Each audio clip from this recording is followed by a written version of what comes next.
Well, hello everybody, it's G-Bear out here homesteading the desert for the second time today on July 31st, 2018. I showed you the rain that I had this morning. I woke up to, or actually I was sitting in my chair in the kitchen, and I was only a couple of feet from the window, just sipping on a cup of coffee, and a lightning bolt hit just, I'd say it couldn't have been more than maybe 1,000 feet from the cabin. And that crack was so loud, it literally threw me out of my chair onto the floor, right by the door. I got up and said, "What in the heck?" And I stepped outside and checked out and saw rain coming down. Well, right now, it's I've been to town and back already, and we're in the electric room here. If you'll notice that my control says that I still have 12.9 in the batteries. That's pretty close to 13. But you got to understand, this whole day has been overcast and cloudy. And I've got some sunlight over the top of me, so it doesn't take long. Even if the sun doesn't come out, if I get it for a couple hours, it just, the number of panels I have just jumped those batteries right back up to full charge in no time. Okay, so I know it rained while I was gone again. And the way I know is, well, a couple of ways I know. Number one, there's my tire tracks coming back in, but there's no tire tracks going out. They've all been washed away by the rain. And you can see where I pulled up there and backed up to the cabin here. And there's no tire tracks on anything else, no footprints, except mine that I just walked across to the outhouse over there and back again. And there's none going down to the garden house. I did go down there and check the plants out earlier, but one of the things I did in town was I picked up some staples for my staple gun so I can fix those shade cloths and maybe even add one or two to it. And I'll be getting to that later. The humidity is horrendous right now, and there's still a chance of rain tonight. And right now, if we look over the top of the cabin, you can see these thunderheads and clouds building up, coming right up over the top of me, and they end right there. Those are just moving in now. And then we got the big storm down out that way, and then all the way across there by the Interstate 15 on the other side of the mountains. I was just out there in Apple Valley, and it was raining pretty good over there, and there was a humongous dust devil, but it was too far away to pick up with the camera, so that one escaped being captured. All right, another thing I did while I was in town. Oh, by the way, this water barrel, if you notice in the last video, was down about 2 inches lower than what it is now. So I did pick up some water on there. And the reason this one didn't get as much water as it should have is, like I told you, this roof is leaking. So a lot of the water that should be going into the gutter and into that barrel was just dripping through onto the porch. And it's all dried up now, but you can still see water stains on the wood up there and everything. So, you know, what I did was I picked up this Tropicool. It's a 100% silicone white coat roof coating. And this is rain safe in 15 minutes, one coat application. It says it, for what I've got up here, it should take just about 2 gallons to do everything I've got to do up there. So I'll have a little bit left over, and I can use that on the motorhome. I've got one of the seams over there that needs a little bit. So that's all going to get used up here as soon as I feel it's safe enough to get up there on the roof and take care of that. And I'll put that piece of ridge cap back on that blew off, and that's actually laying right there. This barrel, there's no leaks on that roof, and that all the water from that hit that roof came off, and it filled this barrel up. This barrel was down to just about that line right there before I left this morning. So I picked up a good 7 inches of water in that 55-gallon drum right there. Now let's head over. Sorry about going back and forth here, but that's how things are right now. I've got to, with the weather change in the seasons here, I'm going to have to get to cleaning this whole area up. Anyway, those of you who remember, I have my little homemade rain gauge up here. And what I did was I marked increments here 1/8 of an inch apart all the way up with that piece of tape. Now let me get this level.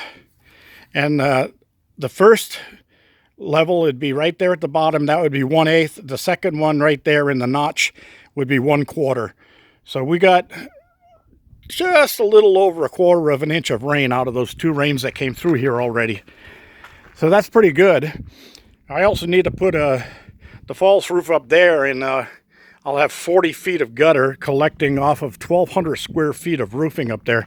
That'll get me a lot of water. Definitely going to have to get some more barrels, but I found a place right down the road here that has those 55-gallon drums for $10 each. That's not bad. I put up maybe 6 of them over there against that container and catch all that water.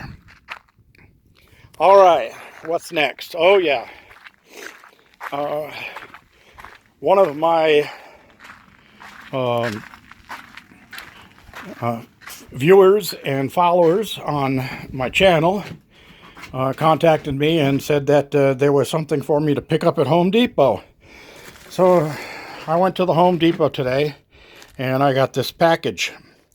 Well, they were supposed to notify me by email that this stuff was ready to pick up, and they never did. And I figured out why. Because there was multiple parts that were supposed to show up, and this one only contains part of the order. The main part of the order, which is some type of a rack, wasn't in yet, but they said they expect that it might be in before the weekend, and then I'll get an email about it. So go figure. I'll have to make another trip out there. Also, another thing is, if you notice here, I have a window air conditioner mounted and some temporary cardboard here blocking off the rest of the window. That's because the humidity has been so ridiculous that sometimes I just can't take it anymore. So I come in here and I turn that on, and these cardboards are because the bottom takes hot air out, the top blows cold air in. So I set that up so that it's blowing, the cold air is blowing over the top of the hot air and pushing it down and getting sucked out of there. So it's not just cold air coming in and getting sucked right back out again. And that all works on remote control. And I have a remote right here. And all I do is hit the power button, and you'll see it come up to 66 right there. And you probably hear it just came on. And yes, that's blowing nice cold air, but I've got all the windows open here, so I'm not going to let that run for very long. It's just a waste of electricity. I don't want my bill to go up, even though I don't have one. Yeah, that's just a little joke. Very little. All right. So, that was one of the things I did.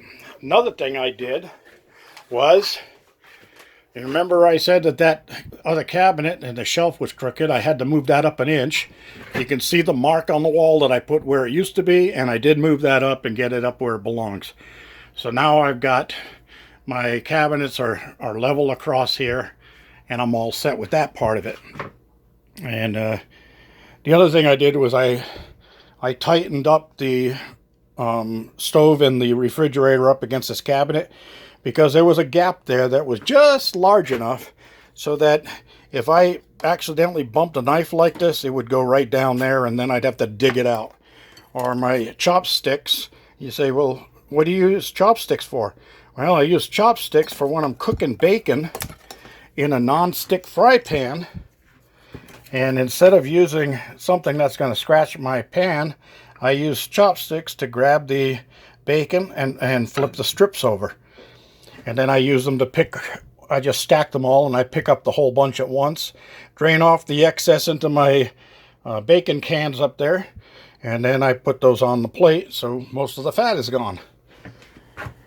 So that's an explanation of that. And I I've been using chopsticks to cook bacon for a lot of years. I also use it for other things when I'm cooking in a nonstick fry pan. So I don't scrape up my nonstick fry pans because, you know, hey, those things are, what, $14 a piece? You know, that's not a, well, I buy professional grade, so not the cheap ones that you see in Walmart or Kmart or any of those places. I get the nice heavy duty ones, and I've had those two. I've got probably 4 more laying around here, and I've had those now for, well, let's see, all except for one. I bought the others back in 1993, so you can see how long they last. All right. And my shelf up there is doing just wonders in here, keeping things nice and neat. And I'm going to move on outside. Oh, the other thing is, look here. You see that flashing light right there on the valve? Well, when I bought this filtration system at Lowe's back in November of 2017, I installed this thing, and I read the instructions, and this has a setup in it. So there's a three-stage compressed block filter.